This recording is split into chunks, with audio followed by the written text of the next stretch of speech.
Hey, what's up, everybody? I'm here to give you guys my WWE Smackdown 1000 review.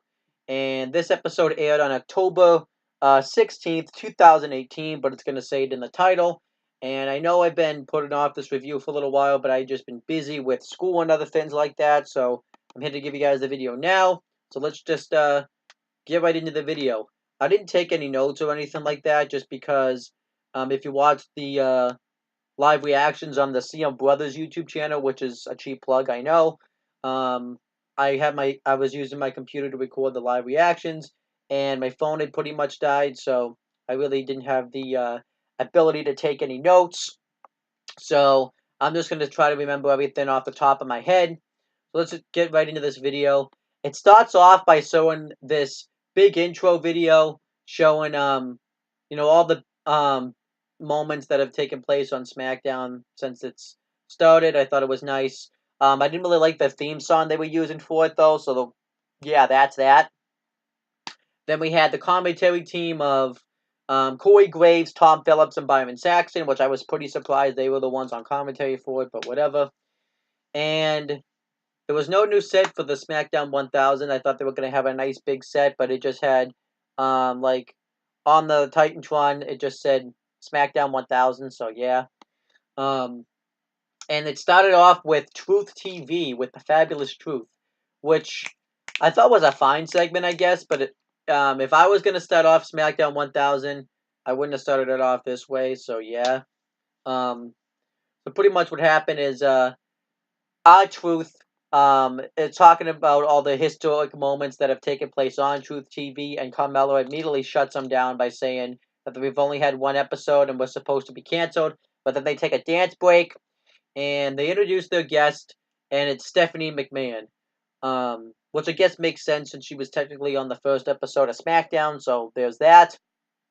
And she comes out and brags about all the big moments she's done on SmackDown, and then she gets interrupted by Shane McMahon, who's makes sense for him to be there since he was also on the first episode of SmackDown, and he's the commissioner of SmackDown. And Shane McMahon taunts Stephanie McMahon, saying that SmackDown's really the A show, and Stephanie McMahon's like, "Yeah, SmackDown is an A show."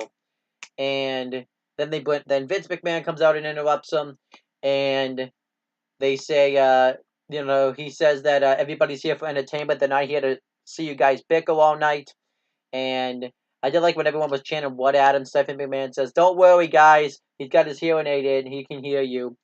And then they all break down into a dance break, and then that was that. This segment was fine, I guess, but it was just really weird, and it really didn't accomplish anything. It was just really a way to get the McMahon family on TV, so I guess that is what it is. Then we had the first match on the show.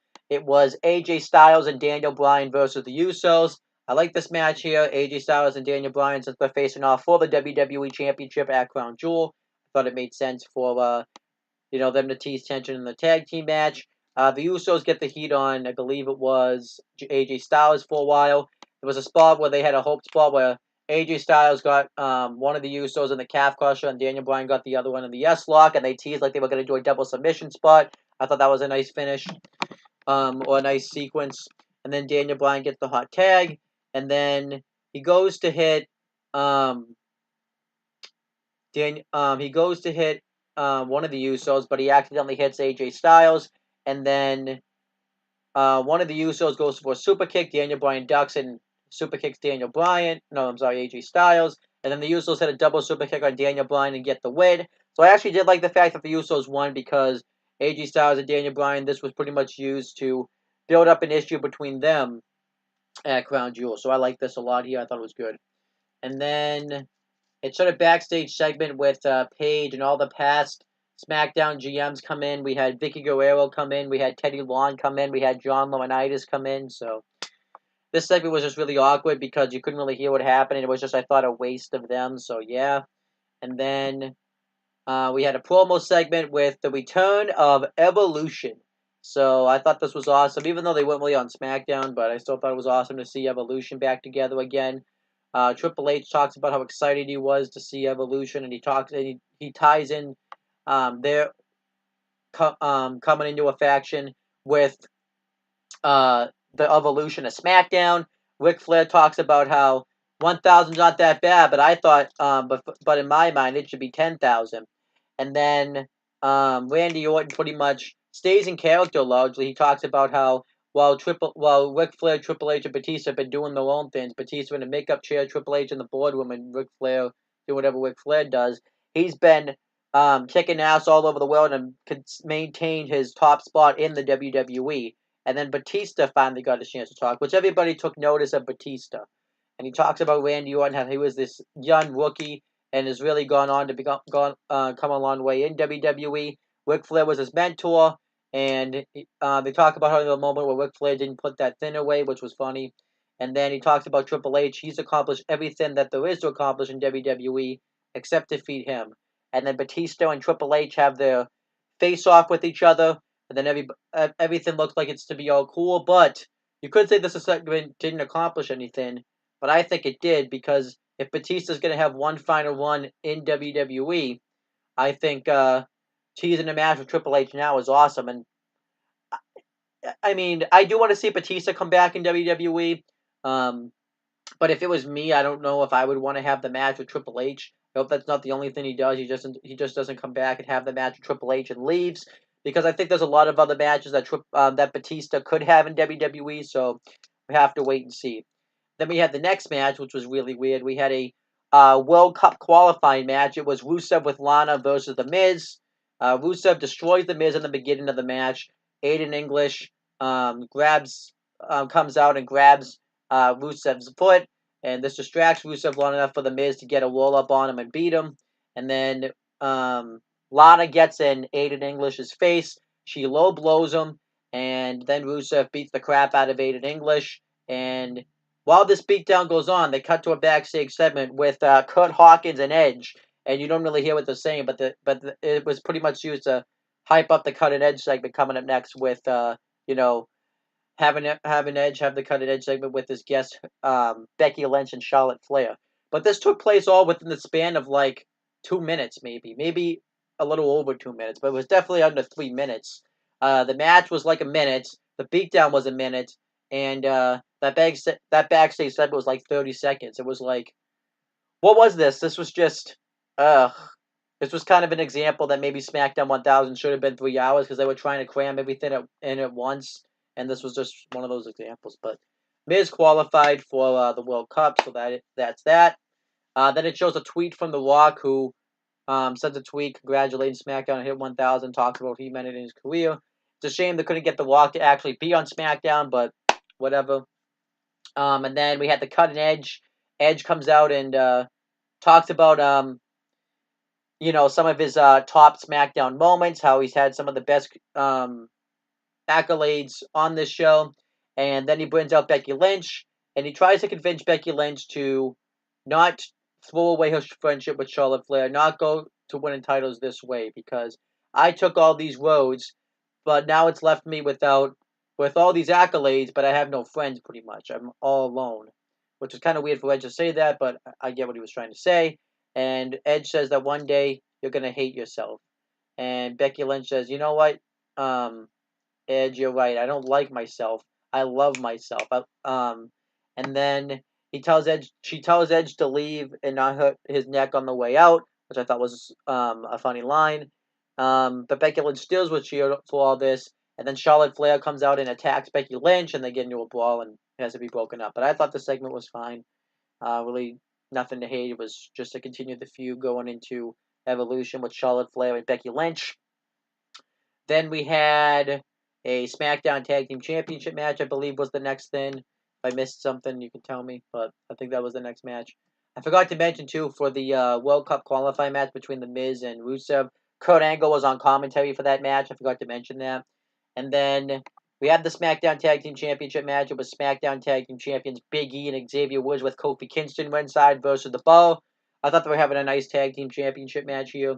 And then from out of note, and they had the New Day as a commentary team table out there.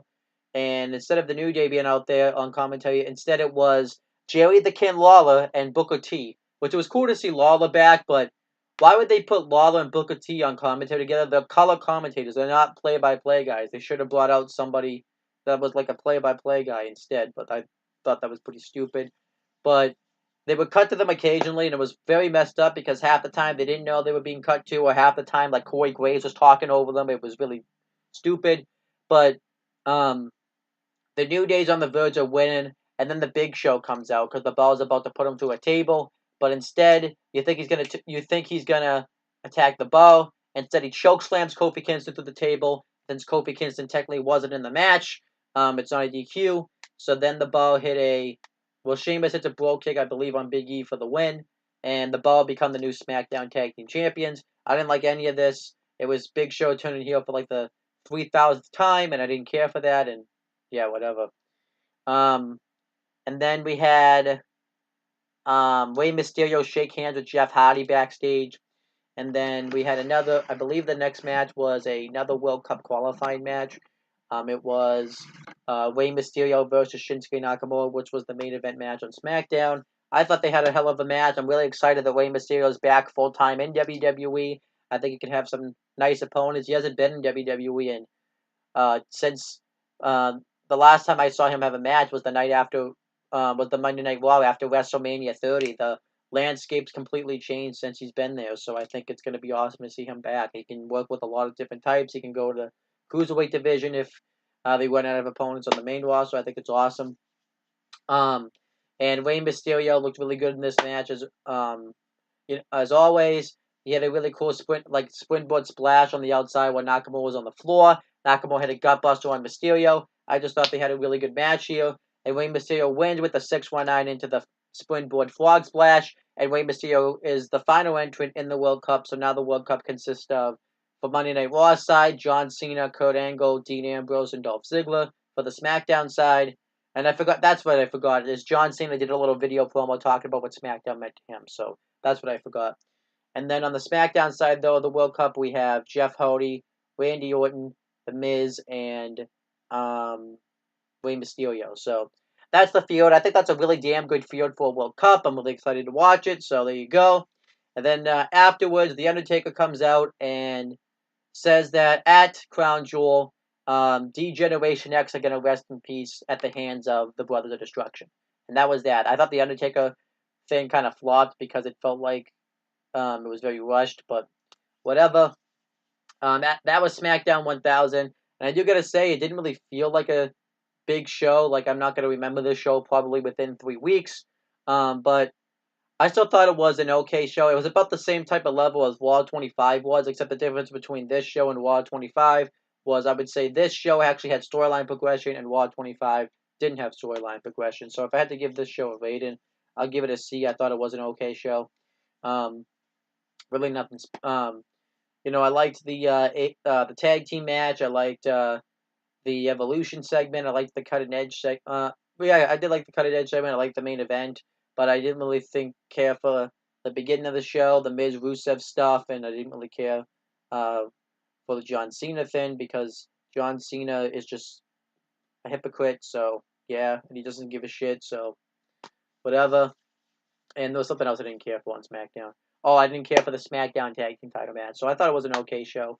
He did have James Ellsworth make an appearance backstage, which was, he tried to go to Paige to try to get an appearance on SmackDown, but she said no and said that he should be on every SmackDown afterwards. It was really stupid. It was kind of weird because he was just on TNA Bound for Glory, or Impact Bound for Glory last Sunday, and then he was on SmackDown this week, so I thought that was kind of unique.